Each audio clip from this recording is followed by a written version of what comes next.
दोस्तों, आज के वीडियो में है मूर्ख भाइयों की कहानी। बड़ी ही दिलचस्प मज़ेदार कहानी है, तो कहानी को पूरी सुनिएगा। यह कहानी हज़ारों साल पहले की है। किसी नगर में एक ब्राह्मण परिवार रहा करता था। ब्राह्मण के 3 लड़के थे। तीनों लड़के कुछ भी काम धाम नहीं करते थे।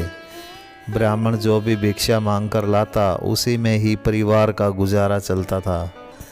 ब्राह्मण अपने लड़कों को काम करने के लिए कहता था, लेकिन उन पर कोई भी असर नहीं होता था। ब्राह्मण अपने लड़कों को कुछ पढ़ने लिखने के लिए भी कहता रहता था, ताकि वे पढ़ लिख कर कुछ हुनर सीख सकें, लेकिन कोई भी फ़ायदा नहीं हुआ।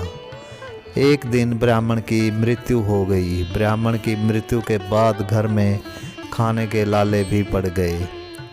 जब भूख बर्दाश्त नहीं हुई तो तीनों लड़के भिक्षा मांगने के लिए निकल पड़े, लेकिन उनको भिक्षा भी बहुत ही कम मिली। जहाँ भी वे गए, लोगों ने उनको ताने मारे कि हट्टे कट्टे होकर भी भिक्षा मांगते हो, कुछ काम क्यों नहीं करते। लोगों के ताने सुन सुनकर वे दुखी हो गए।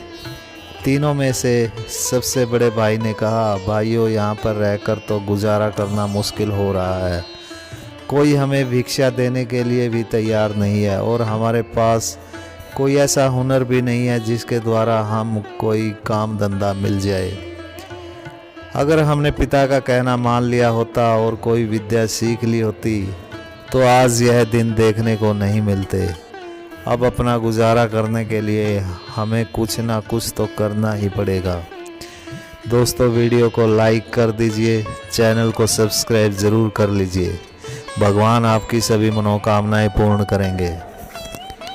छोटे भाई ने पूछा, भैया फिर क्या किया जाए? आप ही हमें कुछ सलाह दीजिए ताकि हम गुजर बसर कर सकें। बड़े भाई ने कहा, हम तीनों भाई ऐसा करते हैं, कुछ विद्या सीखने के लिए अलग अलग दिशा में चले जाते हैं। 1 साल के बाद जंगल में जो मंदिर है, हम वहाँ पर मिलेंगे। यह कहकर वे तीनों अलग अलग दिशाओं में चले जाते हैं। बड़ा भाई एक नगर में पहुंच जाता है।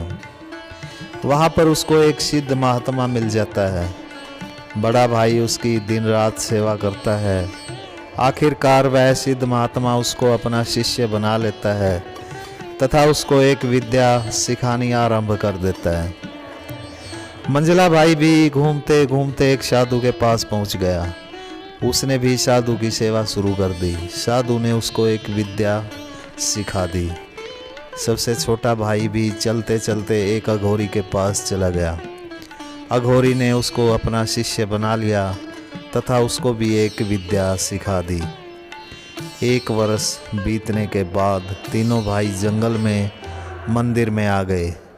तीनों भाइयों में आज भी वही प्रेम था जो 1 वर्ष पहले था। तीनों भाई आपस में मिलकर बहुत खुश हुए। बड़े भाई ने सबसे छोटे से पूछा, छोटे भाई, तुमने पिछले 1 साल में क्या क्या किया और तुमने क्या सीखा?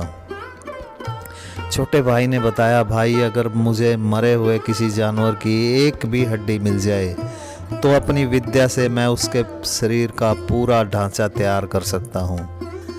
इसके बाद बड़े भाई ने मंझले भाई से पूछा, हाँ भाई, तुम क्या सीख कर आए हो? मंझले भाई ने जवाब दिया, छोटे भाई की विद्या के अनुसार जिस किसी भी जानवर या इंसान के शरीर का ढांचा तैयार होगा, मैं उसमें मांस लगाकर उसको खाल पहना सकता हूँ। वह जानवर मेरी विद्या से एक जानवर की तरह ही लगेगा, बस उसमें जान नहीं होगी और वह चल फिर भी नहीं सकेगा। सबसे छोटे भाई ने बड़े से प्रश्न किया, बड़े भैया, आप क्या सीख कर आए हैं? आप भी अपनी विद्या के बारे में कुछ बताइए।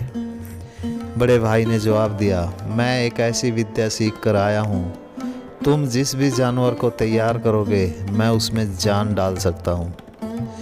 तीनों भाई एक दूसरे की विद्या के बारे में जानकर बड़े खुश हुए। बड़े भाई ने कहा, हम तीनों बहुत ही अच्छी विद्या सीख कर आए हैं। इससे हम किसी भी मरे हुए इंसान या जानवर की हड्डियों से दोबारा एक जीवित इंसान या जानवर में बदल सकते हैं। अब हमें अमीर होने से कोई भी नहीं रोक पाएगा। हम नगर में जाएंगे और मरे हुए इंसान को जीवित करके खूब पैसे कमाएंगे। चलो, अब हम अपनी अपनी विद्या को आजमा लेते हैं। कहीं ऐसा ना हो कि हम पैसे ले लें और हमारी विद्या काम भी ना करे। अगर ऐसा हुआ तो हमारी बहुत बेइज्जती होगी और लोग हमारे को मार मार कर कचूमर बना देंगे। छोटे भाई ने कहा, ठीक है, अब हम जंगल की तरफ चलते हैं और वहाँ से किसी मरे हुए जानवर की हड्डी उठा लाते हैं। इसके बाद वे तीनों जंगल की तरफ चल पड़े। उनको कहीं से एक हड्डी मिल गई। छोटे भाई ने उस हड्डी को एक जगह पर रख दिया और अपनी विद्या के मंत्र पढ़ने शुरू कर दिए।